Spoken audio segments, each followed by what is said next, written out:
નમસ્કાર મિત્રો, આજે સીધું ને સટના એપિસોડમાં સ્થાનિક સ્વરાજની ચૂંટણીઓ આવી છે અને કેટલાક સરકારી અધિકારીઓ, સરકારી કર્મચારીઓ એ રાજકારણમાં ઝંપલાવી રહ્યા છે એની આપણે વાત કરવાના છીએ. વાત કઈ નવી નથી, આ પરંપરા પણ ખૂબ લાંબી છે. એવું નથી કે ભારતીય જનતા પાર્ટીનું શાસન આવ્યું ત્યારે જ આ સરકારી અધિકારીઓ એ રાજકારણમાં ખાબકી રહ્યા છે. પહેલા પણ કોંગ્રેસનો સૂરજ તપતો હતો ત્યારે પણ નિવૃત્ત અધિકારીઓ અથવા વીઆરએસ લઈને, વોલેન્ટરી રિટાયરમેન્ટ લઈને કેટલાક અધિકારીઓ એ રાજકારણમાં ઝંપલાવતા હતા. પણ એ વખતે ધારો કે સત્તા પક્ષ ની પ્રતિકૂળ પાર્ટીમાં એ સંબંધિત સરકારી અધિકારી કે કર્મચારી જોડાવા માંગે તો એનું રાજીનામું કે એનું વીઆરએસ એ બહુ ઝાઝા દિવસ એને સ્વીકારવામાં લાગતા નહોતા. આજે નરેન્દ્ર મોદીની સરકાર જ્યારથી દિલ્હીમાં આવી છે ત્યારથી આઈએએસ કે આઈપીએસ અધિકારીઓ માની લઈએ કે કોંગ્રેસમાં જોડાવા માંગે છે. એના અનેક ઉદાહરણો અમે આપી શકીએ એમ છીએ, પણ આજે આપણે ગુજરાતની વાત કરવી છે. કેટલાક ઉદાહરણોમાં તો કેરળ હોય કે મધ્યપ્રદેશ હોય, એ વ્યક્તિ આઈએએસ માંથી રાજીનામું આપે, આઈપીએસ માંથી રાજીનામું આપે, પણ 6 વર્ષ સુધી એનું રાજીનામું સ્વીકારવામાં આવ્યું નથી એમ કહીને એની ઉમેદવારીને રદ કરી દેવામાં આવે. અને એમને અનુકૂળ જે હોય, આઈએએસ થયેલા જમ્મુ કાશ્મીરની અંદર અધિકારી એ રાજકીય પક્ષ સ્થાપે અને એના પછી રાજકારણ ખેલે અને પછી એ પાછા રાજીનામું પાછું ખેંચી લે તો પણ એ પાછા આઈએએસ તરીકે કાર્યરત થઈ જાય. આ નવી તરાહ નરેન્દ્ર મોદીની સરકારે શરૂ કરી દીધી છે. મને એવો કોઈ દાખલો અગાઉની કોઈ સરકારે આવું કર્યાનો જાણમાં નથી. તમારા બધાની જાણમાં જો હોય, તમારામાંથી કોઈની પણ જાણમાં હોય તો એ ફેક્ટ ચેક કરીને મને જરૂર જણાવશો, તો આપણે એની પણ વાત કરીશું. પણ આજે ગુજરાત સમાચારે બહુ સરસ મજાની એક સ્ટોરી કરી છે. એને તથ્યોને આધારે, સ્ટોરી એટલે કઈ વાર્તા નહીં, આપણે ત્યાં સ્ટોરી એટલે ન્યૂઝ સ્ટોરી કરી છે. અને મારે ગુજરાત સમાચારને અભિનંદન આપવા જોઈએ, સંબંધિત સંવાદદાતાને પણ અભિનંદન આપવા જોઈએ કે એમણે આજે ખાખીવાળાઓની જે વાત કરી છે કે એ રાજકારણની અંદર જે લોકો ખાબકી રહ્યા છે, ખાખીને ગાદીમાં રસ, કોન્સ્ટેબલથી માંડીને આઈપીએસને રાજકારણનો રંગ લાગ્યો. સસ્પેન્ડેડ કોન્સ્ટેબલ સીઆર પાટીલથી માંડીને આઈપીએસ નીનામાની ગાંધીનગર દોડ. હવે યાદી ખૂબ લાંબી છે, પણ આપણે છે ને થોડીક ચર્ચા કરવી છે. માત્ર આઈપીએસ કે કોન્સ્ટેબલ એ રાજકારણમાં આવે છે એટલું નહીં, અને રાજકારણમાં આવીને એ લોકો જે પ્રગતિ સાધે છે, તમે સામાન્ય રીતે એમણે જે વાત કરી છે એ અધિકારીઓ, પોલીસ અધિકારી તરીકે એમણે જે કામ કર્યું હોય એ પ્રજામાં લોકપ્રિય ન હોય એ સમજી શકાય છે, પરંતુ એમને સત્તાનો જે મોહ છે, ગાદીનો જે મોહ છે, અને એ જે ગાદી એમણે 60 વર્ષ સુધી ભોગવી છે અથવા 58 વર્ષ સુધી કોન્સ્ટેબલે ભોગવી હોય તો, અથવા બીજા કર્મચારીઓએ ભોગવી હોય, 58 રિટાયર થાય અથવા તો 60 આઈએએસ કે આઈપીએસ રિટાયર થાય, એને એક્સટેન્શન પાછા મળે કૃપા દ્રષ્ટિ હોય તો. કારણ કે એ જો સરકારમાં જે હોય, જે પક્ષ એને કેટલા વફાદાર છે એને અનુસાર એમને એક્સટેન્શન પણ મળતું રહે, એમને પોસ્ટિંગ પણ મળતા રહે. જે રીતે સુપ્રીમ કોર્ટના ન્યાયાધીશોને કે હાઈકોર્ટના ન્યાયાધીશોને જે જવાબદારીઓ આપવામાં આવે છે નિવૃત્તિ પછી, પણ બહુ ઓછા એવા ન્યાયાધીશો છે કે જે કહે છે નિવૃત્તિ પછી હું કોઈ પોસ્ટિંગ લેવાનો નથી.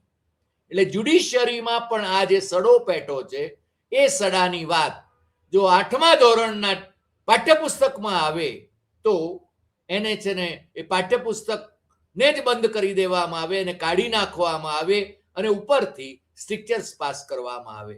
મને લાગે છે કે આખા દેશમાં એના માટે ઉહાપો મચાવવામાં આવે.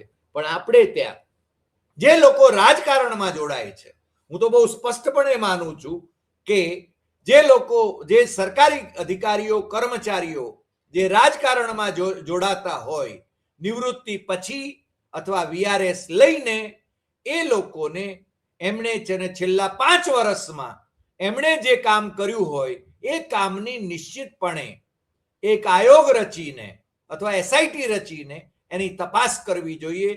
અને એ પછી કોંગ્રેસમાં જોડાતા હોય કે ભારતીય જનતા પાર્ટીમાં જોડાતા હોય, સરકાર કોંગ્રેસની હોય કે ભાજપની હોય, જો આપણા લોકસભાના સભ્યો કે રાજ્યસભાના સભ્યોમાં જરા પણ પ્રામાણિકતા બચી હોય, મને બહુ શંકા છે કે એમનામાં કેટલી પ્રામાણિકતા હજુ બચી છે, પરંતુ જો એમનામાં પ્રામાણિકતા બચી હોય તો એ આવો એક કાયદો કરે તો સરદાર પટેલે આઈએએસ અને આઈપીએસ ની કાડર શરૂ કરી અને એ વખતે કોન્સ્ટિટ્યુઅન્ટ એસેમ્બલીમાં જે એમણે ભાષણ કર્યા હતા એ ભાષણ એ યોગ્ય લેખાશે એવું મને લાગે છે. કારણ કે આજે અધિકારીઓ પણ સરદાર પટેલનું ખાલી નામ લે છે, રાજકારણીઓ સરદાર પટેલનું નામ લે છે, એમને નામ લેવાનો અધિકાર છે કે કેમ એ મોટો પ્રશ્ન છે. પણ આજે જે વાત કરવી છે એ વાતમાં સૌથી પહેલા તો મારે ડોક્ટર જયનારાયણ વ્યાસની વાત કરવી છે. ઇન્ડેક્સ બી ના એક્ઝિક્યુટિવ ડિરેક્ટર જયનારાયણ વ્યાસે 1990માં એમણે ભારતીય જનતા પાર્ટીની ટિકિટ માટે આ હોદ્દા ઉપરથી રાજીનામું આપ્યું, કારણ કે એમને પાકું થઈ ગયું હશે કે મને આ ટિકિટ મળે છે. અને આમે જયનારાયણ સામાન્ય રીતે એ બહુ જ તેજસ્વી કારકિર્દી ધરાવતા હતા. જોઈન્ટ સેક્રેટરી તરીકેના લેવલ ઉપર એ છે ને સરકારી સેવામાં જોડાયા હતા. એ આમ તો આઈઆઈટી બોમ્બેના પ્રોડક્ટ છે, કલાભવન એમએસ યુનિવર્સિટીના પ્રોડક્ટ છે, એટલે તેજસ્વી પ્રતિભા આપણા સિદ્ધપુરના જ છે. અને એમણે એ વખતે રાજીનામું આપ્યું 1990માં અને ભારતીય જનતા પાર્ટીની ટિકિટ ઉપર એ લડ્યા અને પછી પણ લડતા રહ્યા. એ મિનિસ્ટર પણ થયા અને નર્મદા યોજનાના ચેરમેન મેનેજિંગ ડિરેક્ટર પણ થયા. પરંતુ પછીથી મોદી આવ્યા પછી એમને ટિકિટ તો મળતી રહી, પરંતુ એમને હરાવવાના કારસા એ ઉપરથી જ થતા રહ્યા. એટલે છેવટે કંટાળીને જયનારાયણ વ્યાસ જેવા તેજસ્વી રાજનેતાએ, તેજસ્વી પ્રતિભાએ અને અર્થશાસ્ત્રીએ કોંગ્રેસમાં જવાનું પસંદ કર્યું. હવે જો કે ઢળતી ઉંમરે એ કોંગ્રેસમાં પણ કોઈ ચૂંટણી લડશે કે કેમ એ સવાલ છે, પરંતુ કોંગ્રેસે જો એમનો સારો ઉપયોગ કરવો હોય તો એમને રાજ્યસભાએ મોકલવા જોઈએ એવું હું બહુ અંગત રીતે માનું છું. કોંગ્રેસમાં ઘણા બધા જોડાયા છે, ભારતીય જનતા પાર્ટીમાં પણ ઘણા બધા જોડાયા છે. આજે આપણે જ્યારે ચર્ચા કરીએ છીએ ત્યારે આદિવાસી જે આદિવાસી ક્ષેત્રમાં છે ને મને લાગે છે કે ભારતીય જનતા પાર્ટીને ખૂબ તકલીફ અનુભવાઈ રહી છે. અને એટલા માટે મનોજ નીનામા એ આમ તો ગુજરાત કેડરના પ્રમોટી આઈપીએસ અધિકારી છે અને એ પ્રમોટી એટલે એ સરકારને અનુકૂળ હોય એમને પ્રમોશન સામાન્ય રીતે મળતા હોય છે. એ આપણે સામાન્ય રીતે જાણીએ છીએ. તેજસ્વી કારકિર્દી હોઈ પણ શકે, આપણે કોઈને અન્યાય કરવાની બાબતમાં આપણે વાત નથી કરતા, પરંતુ એમને આજે ભારતીય જનતા પાર્ટી હજુ ગઈકાલે રાજીનામું આપે છે અને આજે છે ને એમનું રાજીનામું મંજૂર થઈ જાય છે. એમને ખેસ પણ પહેરી લે છે ભારતીય જનતા પાર્ટીનો. પણ મેં કહ્યું એમ કે કેરળના એક અધિકારીને 6 વર્ષ પછી એમ કહેવામાં આવ્યું કે એમનું રાજીનામું સ્વીકારવામાં આવ્યું નથી. મધ્યપ્રદેશને એક આઈએએસ બેન એમણે છે ને રાજીનામું આપ્યું, એમણે ચૂંટણી લડવાની હતી કે નહીં, તમારું રાજીનામું સ્વીકારવામાં આવ્યું નથી. એટલે આ રીતે પજવવાની કોશિશ પણ થતી હોય છે. પરંતુ ભાઈશ્રીને આજે ધારો કે ટિકિટ મળે છે, સ્થાનિક સ્વરાજની સંસ્થાની ટિકિટ મળે છે, પોલીસનો જે રોપ હોય છે, રૂઆબ હોય છે, જે રીતે સામ દામ દંડ ભેદ એનો ઉપયોગ કરીને જે રીતે એ આગળ વધે છે અને પછી રાજકારણમાં ઘરે ઘરે જઈને ભાઈ સાહેબ મને છે ને વોટ આપજો, મને પહેલા છે ને દંડો લઈને બધાને ફટકારવા વાળાઓ એ છે ને ઘેર ઘેર જઈને પછી વોટની ભીખ માગે છે. એ આપણે જોઈએ છે. પણ એમાં આપણે જાણીએ છીએ કે બરંડા જેવા એમાં આઈપીએસમાંથી રાજીનામું આપીને મિનિસ્ટર પણ થઈ જાય છે, કારણ કે અત્યારે ભારતીય જનતા પાર્ટી એ આદિવાસી પટ્ટામાં ભીંસમાં છે, એટલે એ હવે ભાઈ શ્રી મંત્રી બની ગયા છે. 4 આદિવાસીઓને મંત્રી બનાવવા પડ્યા છે, એટલી મજબૂરી ભારતીય જનતા પાર્ટીની છે. અને એ રીતે આ અધિકારીઓનો ઉપયોગ કઈ રીતે થાય છે એ આપણે જોઈ શકીએ છીએ. ભૂતકાળમાં એક આઈપીએસ અધિકારી જેમને માધવસિંહ મુખ્યમંત્રી હતા ત્યારે એમની સાથે વાંકું પડ્યું હતું, એ નામ છે જશપાલ સિંહ. જશપાલ સિંહ વડોદરાના કમિશનર પણ રહ્યા, મારા બહુ સારા મિત્ર રહ્યા, હવે તો રહ્યા નથી, એટલે આ વિશ્વમાં નથી રહ્યા. ત્રિપુરાના રાજવી પરિવારમાં એ પરણેલા અને કચ્છના મહારાવ, એમના પત્ની પણ ત્રિપુરાના રાજકુમારી છે, આમના પત્ની પણ ત્રિપુરાના રાજકુમારી.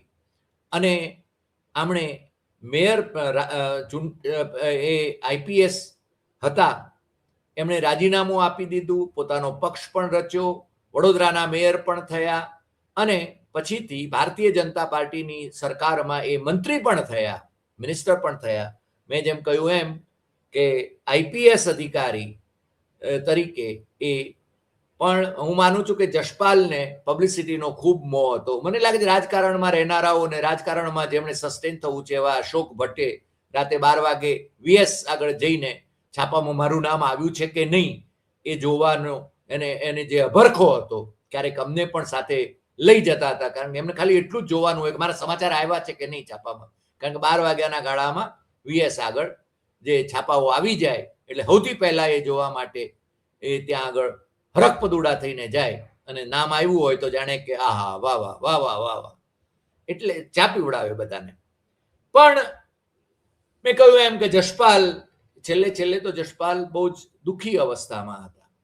એમને ભારતીય જનતા પાર્ટી સાથે પણ બહુ જામે નહીં, કારણ કે આવા જે અધિકારીઓ રહ્યા હોય એમને છે ને બીજાના આદેશો ક્યાં સુધી પાડે અને એમને અનુકૂળ નથી હોતું. જયનારાયણનો પણ સ્વભાવ એ રીતે જોઈએ તો એ બીજાના કયા ગરા થઈને ન રહે, કારણ કે જયનારાયણ જ્યારે મિનિસ્ટર હતા ત્યારે આઈએએસ અને આઈપીએસ અધિકારીઓ પણ એમનાથી થથરતા હતા. મને લાગે છે કે આનંદીબેન મુખ્યમંત્રી હતા ત્યાં સુધી આઈએએસ કે આઈપીએસ અધિકારીઓ એ થોડા ધ્રુજતા હતા, પરંતુ ત્યાર પછી જે મુખ્યમંત્રીઓ આવ્યા, એટલે કે વિજય રૂપાણી આવ્યા કે પછી અત્યારના ભૂપેન્દ્ર પટેલ છે, એમ એ લોકોને આઈએએસ અને આઈપીએસ અધિકારીઓ દોરે છે અને દિલ્હીથી શાસન ચાલે છે, એ તમે બધા જાણો છો, એટલે મારે એના વિશે જાજુ કહેવાનું નથી. શંકરસિંહ વાઘેલાના ક્યારેક લાડકા ગણાતા આઈપીએસ અધિકારી કુલદીપ શર્મા, એ ડીજીપી રેન્કના અધિકારી, અને બીજા એક ડોક્ટર રાજન પ્રિયદર્શી, એ પણ ડીજીપી રેન્કના અધિકારી, એ કોંગ્રેસમાં જોડાયા, પરંતુ કોંગ્રેસમાં એમની સેવાઓનો કેટલો ઉપયોગ થાય છે એ વિશે શંકા છે મને, કારણ કોંગ્રેસ છે ને આવા બધાને લઈને પછી એમને ખાડે નાખે છે એવી મારી સામાન્ય સમજ છે. પણ સીઆર પાટીલ સસ્પેન્ડેડ કોન્સ્ટેબલ એ રાજકારણમાં જોડાય છે અને પછી રાજકારણમાંથી એમણે એ વખતે, ધારો કે મને તો ખ્યાલ છે કારણ મારા બહુ સન્મિત્ર રહ્યા છે, જો કે મારે એમનાથી લાભાન્વિત થવાનો કોઈ વખત નહોતો, પરંતુ એક અખબાર પણ એમણે શરૂ કરેલું અને એ આરએસએસના પ્રચારકોને બહુ સારી રીતે સાચવતા હતા, અને પછીથી એ ગુજરાત ભાજપના અધ્યક્ષ પણ બન્યા અને અત્યારે કેન્દ્રમાં મંત્રી છે. અને નરેન્દ્ર મોદીને માટે એમણે ગુજરાત વિધાનસભામાં 182 માંથી 156 બેઠકો મેળવી આપવાનો યશ એ એમણે ઉપલબ્ધ કરાવ્યો. ઓફકોર્સ આમ તો નરેન્દ્રભાઈને જ યશ આપવાનો હોય, કારણ કે બધા ભારતીય જનતા પાર્ટીના કાર્યકરોએ નરેન્દ્રભાઈની લોકપ્રિયતાને કારણે જ અમને આ બધો યશ મળે છે, એવું તો વધવું પડે એ પોપટવાણી વિના નરેન્દ્રભાઈ રાજી ન થાય. એટલે સીઆર પાટીલ એ સામાન્ય કોન્સ્ટેબલમાંથી એ અત્યારે કેન્દ્રમાં મંત્રી છે, એ પણ આપણે જોઈએ છીએ. મને લાગે છે કે એના ઉપરાંતના પીકે દત્તા એ ડીજીપી હતા, ગુજરાત પોલીસના વડા હતા. એ 90ના દાયકામાં લોકસભાની ચૂંટણી લડ્યા અને હાર્યા હતા આડવાણીજીની સામે. જશપાલ સિંહની તો આપણે વાત કરી, કુલદીપ શર્માની વાત કરી, રાજન પ્રિયદર્શીની એમની વાત કરી, પીસી બરંડાની પણ આપણે વાત કરી.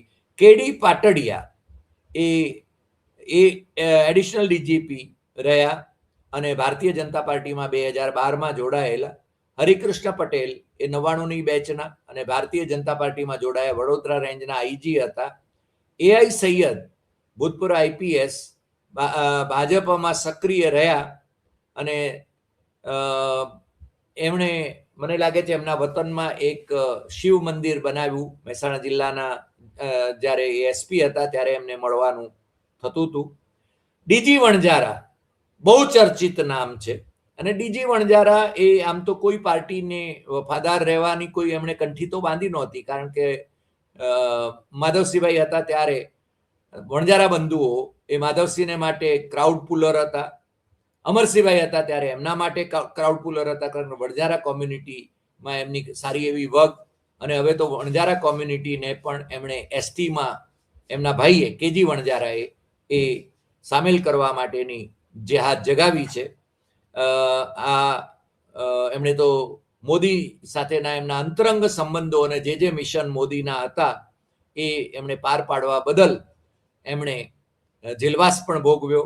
પરંતુ ક્યારેક મોદીથી ભ્રમ નિરસન થયું ત્યારે એમણે કવિતાઓ લખીને, પત્રો લખીને પણ છે ને જેલમાંથી પણ એમણે એ પોતાનો વિરોધી સુર બનાવ્યો. પણ અલ્ટિમેટલી એ મોદીને જે અનુકૂળ હોય એવું જ રાજકારણ કરે અને એમણે એક અલગ પાર્ટી બનાવી છે, પ્રજા વિજય પાર્ટી.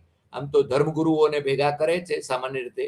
એ એન્ટી ટેરરિસ્ટ સ્ક્વોડના વડા હતા, એટલે એ વખતનો તમને ખ્યાલ છે એનો ઘટનાક્રમ એ મારે એના વિશે વધારે અત્યારે ચર્ચા કરવાની જરૂર નથી. અત્યારે આપણે મનોજ નિનામાની વાત કરી, એમણે હમણાં જ રાજકારણમાં જોડાયા. આઈપીએસ અધિકારી, સ્ટેટના પ્રમોટી આઈપીએસ અધિકારી, એ સ્ટેટ ટ્રાફિકમાં આઈજી હતા. જો હું ભૂલતો ન હોઉં તો સ્ટેટના જ પ્રમોટી અધિકારી છે, ડાયરેક્ટ રિક્રુટ નથી. પણ એ મને લાગે છે ત્યાં સુધી એ ભારતીય જનતા પાર્ટીનો ખેસ પહેરીને તરત જ એના ભારતીય જનતા પાર્ટીના ઉમેદવાર પણ બની ગયા. આવી રીતે અનેક લોકો, અનેક અધિકારીઓ, કર્મચારીઓ એ ભારતીય જનતા પાર્ટીના કે કોંગ્રેસના એ કાર્યકર તરીકે જ્યારે સેવામાં હોય, સરકારી સેવામાં હોય ત્યારે પણ એ લોકો વર્તતા હતા. એ રીતે મને લાગે છે કે આપણા એક બેન ખેડબ્રહ્મામાં એ ચૂંટણી હારી જતા હતા, એ પણ અત્યારે રાજ્યસભે પહોંચ્યા છે. એ હું જ્યારે ચેરમેન હતો એનઆરજી એનઆરઆઈ બોર્ડનો ત્યારે મારા ડેપ્યુટી સેક્રેટરી હતા અને એ અત્યારે રાજ્યસભામાં પોતાનું સ્થાન ધરાવે છે, કારણ કે નરેન્દ્ર મોદી એમને વારંવાર ટિકિટ આપી અને એમણે વિધાનસભાની અંદર એ પોતે હારી જતા હતા. એમના પિતાશ્રી એ એમએલએ હતા. એટલે આમ તો ભારતીય જનતા પાર્ટી પરિવારવાદની વાત જ્યારે કરે, પરિવારવાદ વિરોધી વાત કરે, ત્યારે એમને પોતાની પાર્ટીમાં પરિવારવાદની વાત નડતી નથી. એ માત્ર નહેરુ ગાંધી પરિવારમાં જ એ એમને ઇંગિત હોય છે. આ રમીલાબેન બારા એ વિધાનસભા ચૂંટણી હારી જતા હતા, એટલા માટે એમણે રાજ્યસભે મોકલી આપ્યા અને મને લાગે છે ત્યાં સુધી રાજ્યસભામાં એ સારું કામ કરે એવી અપેક્ષા છે. પણ એમનું કંઈ જાજુ સંભળાતું નથી. મને લાગે એક વખત એમને બેસાડી દીધા હોય પછી આગળ ઉપર કંઈ જોવાનું નથી હોતું, કારણ કે પાર્ટીને માટે જે કંઈ કામ એમને સોંપવામાં આવે એ કામ એમણે કરવાનું હોય છે. આવા અનેક અધિકારીઓ, કર્મચારીઓ આપણે જ્યારે જોઈએ કે સરકારમાં જે કોઈ હોય એના કાર્યકર તરીકે, હું ઘણી વખતે કહું છું કે પત્રકારો પણ જે બીટમાં જતા હોય, ઘણા બધા પત્રકારોમાંથી એવા પણ હોય છે કે ધારો કે ભારતીય જનતા પાર્ટીની બીટ કવર કરતા હોય અથવા તો કોંગ્રેસની બીટ કવર કરતા હોય કે આમ આદમી પાર્ટીની બીટ કવર કરતા હોય, ત્યારે એ પાર્ટીના મેમ્બર હોય એ રીતે વર્તતા હોય છે. એટલે પણ હું આ બાબતમાં બહુ સ્પષ્ટ છું કે જે સરકારી અધિકારીઓ કે કર્મચારીઓ હોય, આઈએએસ હોય, આઈપીએસ હોય કે સામાન્ય કર્મચારી હોય, જ્યારે રાજકારણમાં જોડાય નિવૃત્તિ પછી કે વીઆરએસ લઈને, ત્યારે છેલ્લા 5 વર્ષની એની કામગીરીની કોઈ એસઆઈટી દ્વારા અથવા તો કોઈ આયોગ દ્વારા એ તપાસ થવી જોઈએ કે એણે જે પાર્ટીમાં કોંગ્રેસમાં કે ભાજપમાં જોડાયા છે એને કેટલી મદદ કરી છે અથવા એને અનુકૂળ કેવા કેવા નિર્ણયો એને લીધા છે, જેથી પ્રજાને એની માહિતી મળે. મારે શરૂઆતમાં જ 3 મહત્વના આજના સમાચારોની વાત કરવાની હતી, પરંતુ મેં એ છેલ્લે રાખ્યું. સૌથી મહત્વના સમાચાર એ છે કે તમને ખ્યાલ છે કે દિલ્હી હાઈકોર્ટના જે જજ હતા, જેમના ત્યાંથી કરોડો રૂપિયાની રકમ બળેલા બંડલો એ મળી આવ્યા હતા અને એમણે કહ્યું કે મારે એની સાથે કોઈ સંબંધ નથી. પછી તો આખો મામલો ખૂબ ચગ્યો અને એ હજુ પણ ચગવાનો હતો, પરંતુ આજે એમણે છેવટે જજ તરીકે રાજીનામું આપી દીધું છે. એ એક મહત્વના સમાચાર. બીજું, આસામના મુખ્યમંત્રી અને એમના પત્ની એમણે પોતાની સંપત્તિની બાબતમાં વિદેશમાં જે એમની સંપત્તિ છે અથવા વિદેશમાં એમની કંપનીઓ છે અથવા તો એમના શર્માના પત્ની એ વિદેશમાં રિંકી ભુયાન શર્મા એ વિદેશ 3 દેશોની નાગરિકતા ધરાવે છે. એવા પાસપોર્ટ એ કોંગ્રેસના પ્રવક્તા પવન ખેડાએ જ્યારે પ્રેસ કોન્ફરન્સ લઈને દિલ્હીમાં અને ગુવાહાટીમાં એમણે છે ને આ જાહેર કર્યા હતા, પણ એમની સામે પોલીસ એક્શન લેવલ પોલીસ એમના ઘરે દિલ્હીમાં પહોંચી ગઈ હતી. એ હૈદરાબાદ ગયા, કારણ હૈદરાબાદમાં એમના પત્ની રહે છે ને એ વિધાનસભાની ચૂંટણી પણ લડ્યા હતા, પણ હારી ગયા હતા. પણ ત્યાં પણ પોલીસ પહોંચી ગઈ હતી અને એમણે તેલંગણ હાઈકોર્ટમાં આગોતરા જામીન માટેની અરજી કરી હતી. એ અરજી પર આજે ચુકાદો જે આજે આરક્ષિત રખાયો હતો ગઈકાલેની સુનાવણી થયા પછી, તો એમને 7 દિવસના આગોતરા જામીન મળ્યા છે. એટલે કદાચ દરમિયાનમાં એ સુપ્રીમ કોર્ટમાં પણ જઈ શકે અથવા તો આગળની કાર્યવાહી એમને જે ઠીક લાગે એ કરી શકે. ત્રીજા બહુ જ મહત્વના સમાચાર આપણા ઘર આંગણાના છે. બનાસકાંઠાથી સમાચાર એવા મળે છે કે ભારતીય જનતા પાર્ટીની ટિકિટ જે લોકોને નથી મળી એવા સંખ્યાબંધ લોકો, એટલે ડિસગ્રન્ટલ એલિમેન્ટ્સ, એમને છે ને બનાસકાંઠાના જે કોંગ્રેસના અધ્યક્ષ છે ગુલાબસિંહ રાજપૂત, એમણે કોંગ્રેસનો ખેસ પહેરાવીને કોંગ્રેસમાં સામેલ કર્યા છે, જાણે કે મીર માર્યો હોય એ રીતે. એટલે કે એમના પાયાના જે કાર્યકરો હોય એમને અવગણીને આવા જે આયાતી જે છે છેલ્લી ઘડીએ એ જે લોકો પોતે એમને ટિકિટ ભારતીય જનતા પાર્ટીમાંથી નથી મળી એ લોકોમાંથી ઘણા બધાને ટિકિટ મળશે. એટલે બીજા પાછા કોંગ્રેસના જૂના કાર્યકરો પણ દુઃખી થશે, એ લોકો નારાજ થશે અને એ પાછા શક્ય છે કે એ પાછા ભારતીય જનતા પાર્ટી તરફ ગતિ કરે. બહુ જ સ્પષ્ટ જે ઉદાહરણ છે એ પરથી ભટોળનું છે. પરથી ભટોળ ગઈ વખતે લોકસભાની ચૂંટણી જ્યારે લડ્યા ત્યારે એ પરબતભાઈની સામે, ત્યારે છે ને એ વખતે ભારતીય જનતા પાર્ટીની ટિકિટ મેળવવાની રાહ જોઈ રહ્યા હતા. જોકે શંકર ચૌધરી જે ડેરીના ચેરમેન છે અને વિધાનસભાના અધ્યક્ષ છે, એ એમને નહીં મળવા દે ટિકિટ ભારતીય જનતા પાર્ટીની, કારણ કે બંને વચ્ચે છે ને શીત યુદ્ધ ચાલતું જ રહ્યું હતું એ વખતે પણ, અથવા તો પોલીસ કેસ પણ થયેલા હતા, મારામારીના કેસ થયેલા હતા વગેરે વગેરે. પણ પરથી ભટોળને એવું હતું કે મને ભારતીય જનતા પાર્ટીની ટિકિટ મળશે એટલે રાહ જોતા હતા, કારણ કે એમનો દીકરો છે ને એ ભારતીય જનતા પાર્ટીનો ધારાસભ્ય રહ્યો હતો અને એમને એમ હતું કે મને ભારતીય, આમ તો આખું આખું એમણે કોંગ્રેસમાં ગાળ્યું. કોંગ્રેસમાં આખું આખું ગાળનારા ઘણા બધા ભારતીય જનતા પાર્ટીમાં બચવા માટે પણ જતા હોય છે, એ આપણે ઘણા બધા ઉદાહરણો જોઈએ છીએ. પણ પ્રતિભાઈને છેવટે જ્યારે ભારતીય જનતા પાર્ટીની ટિકિટ ન મળી, અમે અમારી સાથેની વાતચીતમાં એમણે આ વાત કહી હતી, ત્યારે અમે કહ્યું કે તમને છે ને ભારતીય જનતા પાર્ટીની ટિકિટ નહીં મળે. પણ એમને એ પછી એ કોંગ્રેસની ટિકિટ લઈ આવ્યા હતા દિલ્હી જઈને, અને એમની સાથે અમારા બીજા મિત્રો જે ગયા હતા, એટલે અમને છે ને એનો પ્રથમદર્શી અહેવાલ અમને ખ્યાલ છે. પરંતુ બનાસકાંઠાની અંદર આ આયારામ ગયારામનો મહિમા એ ખૂબ ફૂલ્યો ફાલ્યો છે. અને આ વખતે મેં જેમ કહ્યું એમ, અગાઉ કહ્યું છે એમ, કે ગેનીબેન ઠાકોર જે સંસદ સભ્ય છે, એમની જવાબદારી બને છે કે બંને જિલ્લાઓમાં કોંગ્રેસને સત્તામાં લાવી શકે, અન્યથા એ બાબા રામદેવની મારફત કદાચ ભારતીય જનતા પાર્ટીમાં પ્રવેશ કરવાના હોય અને સાથે જ એમના ઘણા બધાને લઈ જાય અને એ મિનિસ્ટર બને તો મને બહુ આશ્ચર્ય નહીં થાય. આજે આટલી વાત, ફરી મળીશું નવા એપિસોડમાં નવા વિષય સાથે.